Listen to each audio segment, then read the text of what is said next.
Bands and bottles. Beers and bottles. Beers and bottles. Beers and bottles. Flyest niggas. Baddest models. Poppin' shit. Poppin' bottles. So tell us a little bit about yourself. Start, I guess, like, you know, towards the end of high school years, going into your, you know what I mean, I guess college if you went there, so on and so forth, and just bring us from those years and just walk us on. We got an hour here. We need that life biography. That's amazing. An hour to talk about me and us and we. Okay. In high school, I was that girl. All right.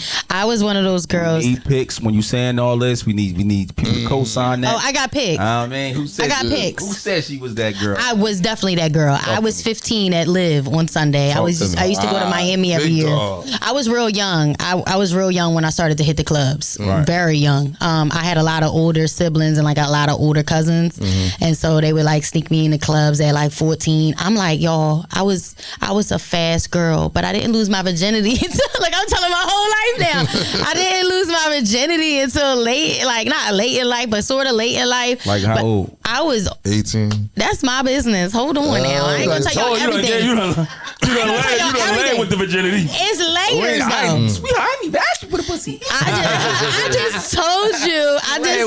I was at Live. Like, I used to be at Live and go back to high school, and everybody be like, yo, you was at the club and you was on Live on Sunday. Back then, like, everybody was like, I guess when I got older, everybody was talking about Live on Sunday, Kicking Dollars Monday, because Lil Wayne kind of made that a thing. Right. Like, I was doing all that as a kid. You know what I mean? I used to, my mom, you know, she was in the streets, kind of like, you know, doing her thing. My stepdad, he used to play for the Eagles, so we was always in the mix, like even as young bucks. So would you say you grew up privileged?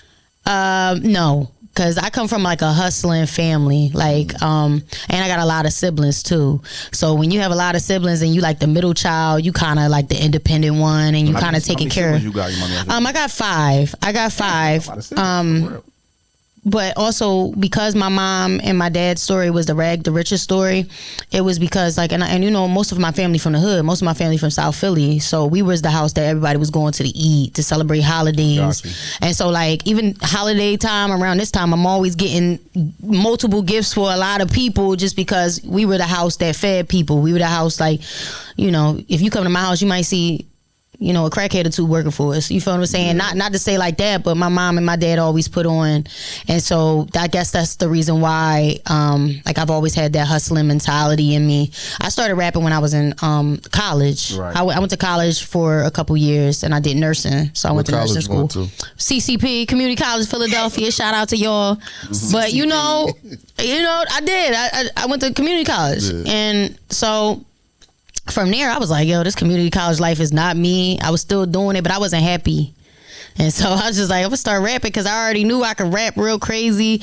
I already knew. And we was at this pool party one day, and my sister was like, yeah, rap. Date it for us. Give us some timestamps. All right. You know, we want people to we ain't trying to aid you. We trying to get people to know the time, place. You know what I mean? Because everybody start different. Some people still say he was handing out CDs and they want to know what era that is, or they was used to streaming era. Obviously, you came from the streaming era, but. Nah, I ain't come from the streaming era. I look young, but I'm in my 30s. Live when you was 15. I was hustling them mixtapes out on South Street. You see me, if you know, you know.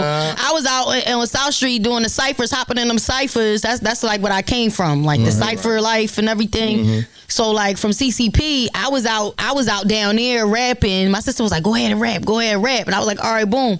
And I came out with a mixtape, and I hustled this Spark of Volume 1. I had ran into Don Cannon. Don Cannon hosted the first Spark of Volume 1. You can still see it. It's still out there. Then I did Spark of Volume 2. That's another mixtape. You know when Nicki Minaj said, which you know made $1 million off a mixtape? Yeah. Like, yeah, we was outside hustling. Yeah. Like, I not before I even like dropped the album, I had t-shirts, 2,000 t-shirts, a box of 2,000 t-shirts, got them off. Had to get another one within like 24 hours. I'm probably exaggerating, like 48 hours. And we got them off just because we knew people. We were the girls from 15 at the clubs throwing parties. I was the one throwing pool parties back in the day. And so I'm thinking maybe like 2012, that's when I dropped the Sparkle Girl Cypher. And then when I dropped Sparkle Girl Cypher, that was like the verge of Twitter. I guess that's when everybody started to kind of go on Twitter a little bit. It's around there, yeah. And so I had tweeted 50 Cent. When I first dropped the video, I tweeted 50 Cent, and I had all the girls, all different shades of women in the same shirt, Sparkle Girl shirts that we sold out. And 50 Cent retweeted it and was like, yo, this is nice.